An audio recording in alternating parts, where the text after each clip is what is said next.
Guys, what's going on? My name is Pat Brown. I am a financial advisor here in Lawrence, Kansas with Edmonds Duncan, Registered Investment Advisors. Played football for University of Kansas many, many years ago. Had a great time, enjoyed myself, met a lot of great people. Along the way, became very passionate about financial literacy for student athletes, which has led me down this path of interviewing former student athletes with the hopes that current student athletes can learn from some of the successes and failures of those who've gone before them.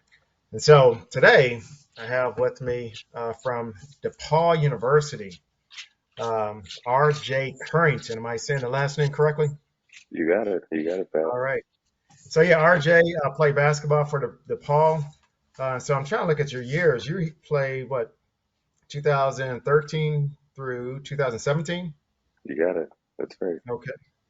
And so it looks like you weren't afraid of the classroom at all. You were Big East all academic team. So you weren't afraid of classroom, man. You got in there and was grinding. Handle my business.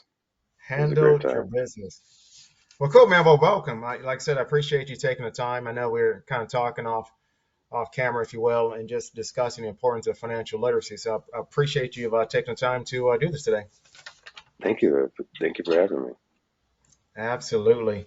One of the things I always want to do with these interviews is just read what the definition of financial literacy is, because I'm under the impression a lot of student athletes have this connotation of a negative connotation with financial literacy. So, financial literacy is a possession of a set of skills and knowledge that allow an individual to make informed and effective decisions with all of their financial resources.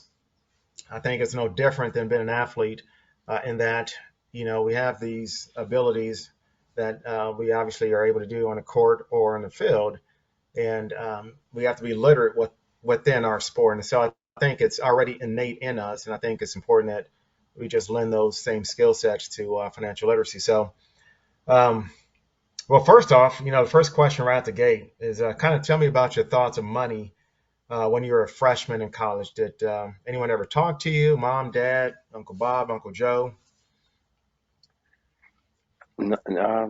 It wasn't the main focus. It wasn't the main focus. It was getting to the NBA, get into the league, Hmm. and then everything would follow after that. But nothing in particular um, Yeah.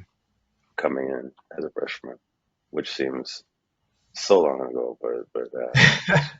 So when you got in, no one from whether it's academics or what have you said, "Hey, why don't you take a look at these courses with dealing with personal financial matters?" Because it didn't happen like that for me either. No one ever really talked about it with me. So No, no, no. I mean, it was just so much excitement about being a freshman in college and being a student yeah, athlete in college that even if someone did say something, it was like we're focusing on the sport.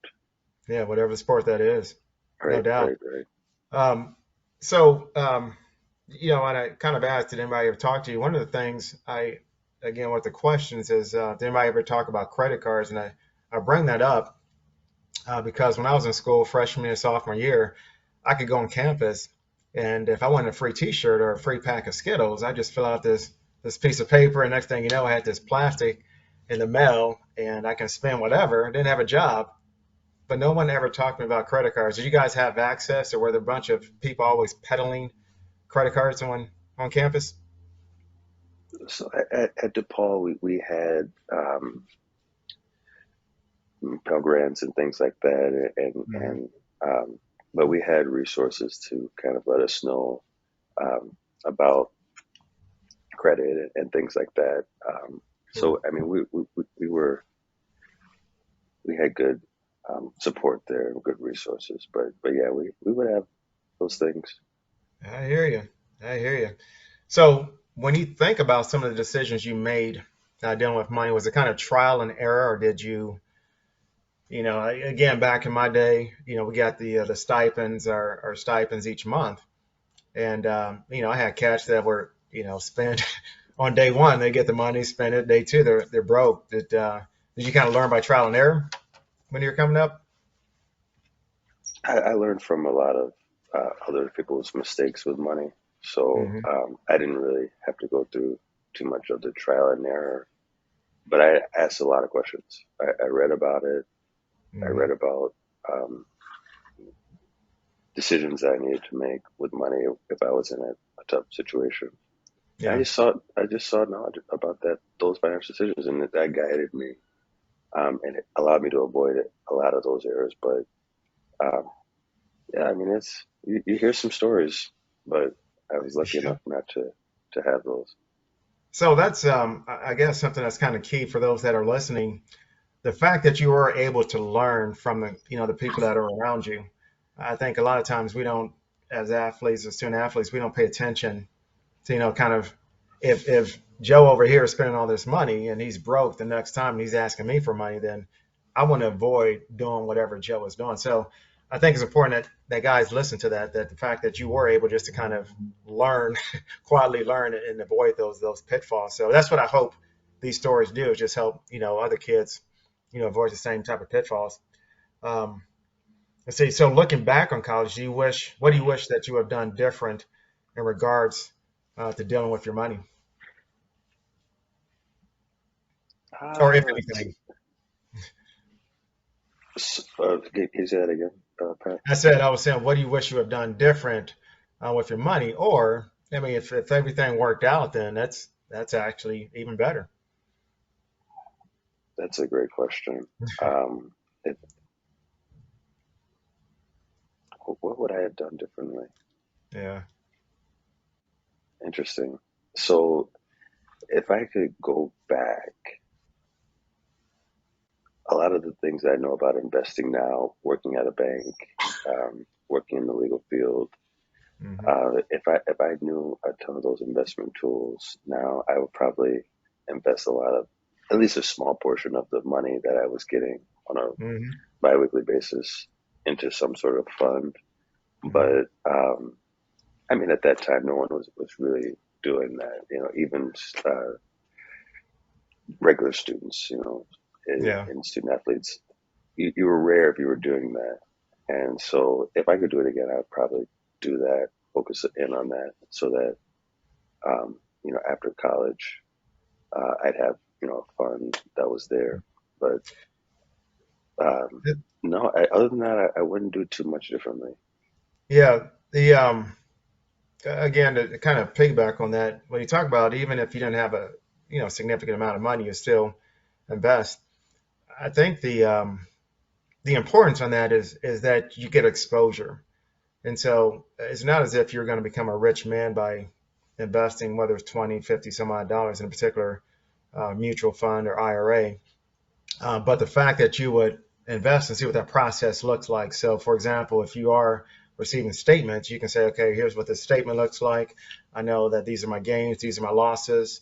When you get a tax form, it basically exposes you a lot sooner than what you currently are now. And I think that's one of the key and one of the reasons I like doing this, because I'm trying to narrow that gap so that people get kind of educated before or sooner than later, essentially. So It um, helps. It helps. I agree it with helps. you. It's almost, again, kind of using the analogy of sports, it's no different than getting the reps, really quick. And that way it closes the gap. So that way you can get on the court or the field sooner than later. So, I mean, the analogies from sports to the investment world are just really intertwined. It's It just, is. you want to listen to them. Right, and do you want to put in the work, to learn about the different things that are available, Yeah, and absolutely. putting them to work, and putting them Put to in the work. work.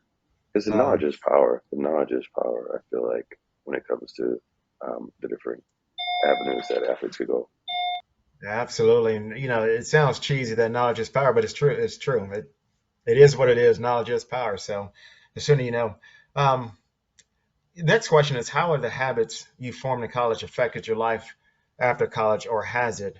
And I'm talking about everything from just work ethic to facing adversity. Would you say those skill sets have really, helped you out after college?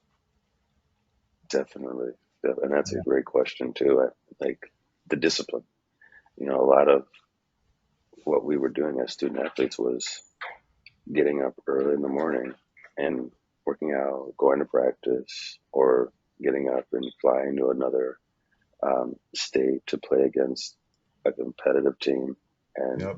with all the stakes out there, um, we had to be ready. And so that discipline of getting up, even though there were tons of other things that a student could do Yep. in a city like Chicago or in Lawrence, Kansas. I mean, I'm telling you, it's college has a lot of distractions, and even now with students that have a social media presence Yep. and money and the NIL from NIL. I mean, a lot of distractions Yeah. that can make you undisciplined, and Hmm. so that's what has helped me now is the discipline and staying on task. Yeah. Yeah. No doubt. They facing adversity has always been the key one for me. Is with football, you literally every play it's facing some type of adversity. Someone didn't do their job. You're going to do your job. It's teamwork. I mean, everything is all tied up into to sports. But again, that's kind of a cheesy analogy. But oh well. Oh well. No, I No. mean it's true. It's true. I mean, and regular students, they had a different experience, and they could, you know, do what they or have fun or do something else. And as an athlete, we just couldn't. We couldn't do that. We couldn't jump. Right. Yeah, Can't jeopardize for the team. No, I hear you. I hear you. exactly. I hear you. So, um, next question is, what are some of the pitfalls you hope your story could prevent for young student athletes out there? So, for a young RJ out there who's just starting, what do you hope that your story would help him avoid? Yeah, I hope my story can help student athletes. I knew quickly that I wasn't, an NBA guy. I Mhm. wasn't going to the league right away. Um, so I had to create other avenues for Yeah. myself. And so I hope my story of pursuing higher education, Hmm.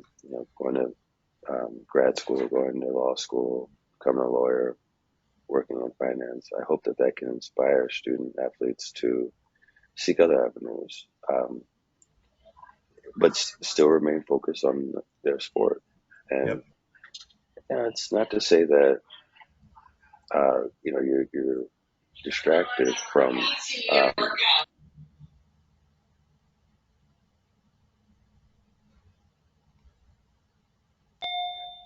not Yeah. to say that not to say that we're distracted from the goals at hand with the team, but Hmm.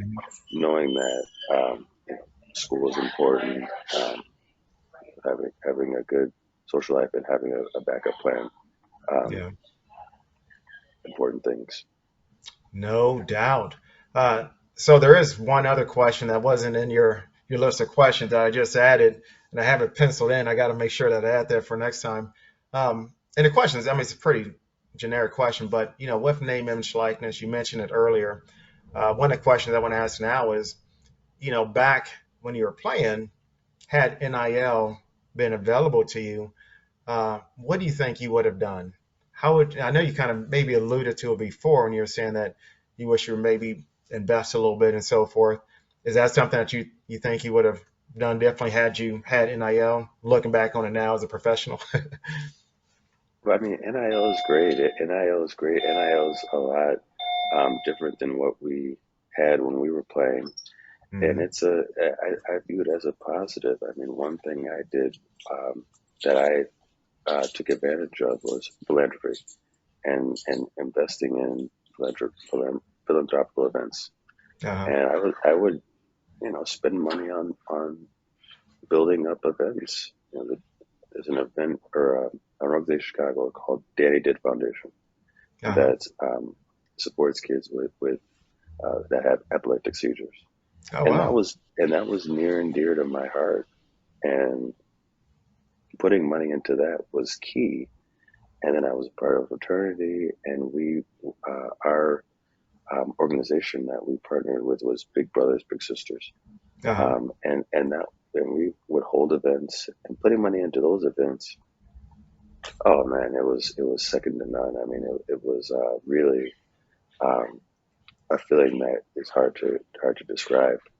But if I had, and I would just pour more into philanthropical events, That's amazing. and giving to charity, helping younger students, hosting camps Hmm. and things of that nature. Because it's key. I mean, to give back and provide Yeah. and help the next generation after us.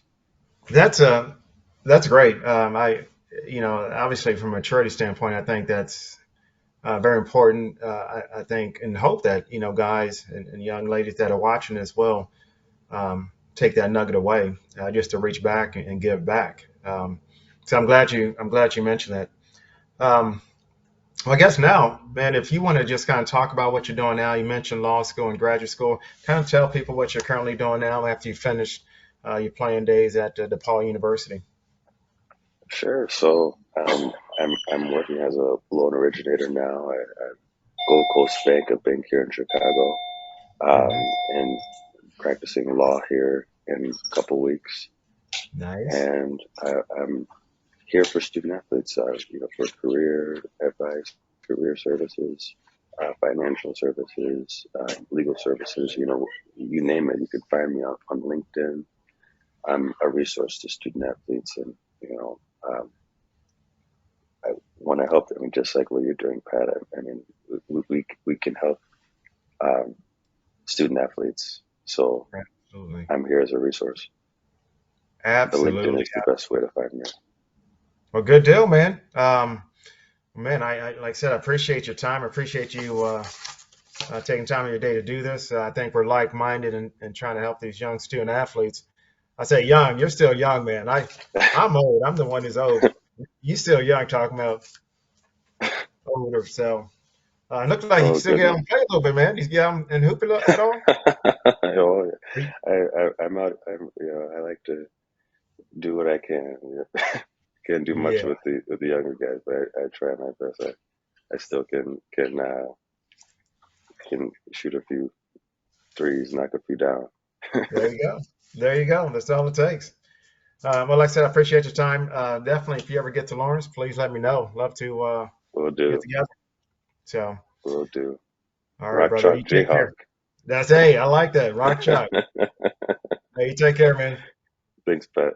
Yep. Yes, sir. Thank you for having me. Hey, absolutely. You take care. Bye bye.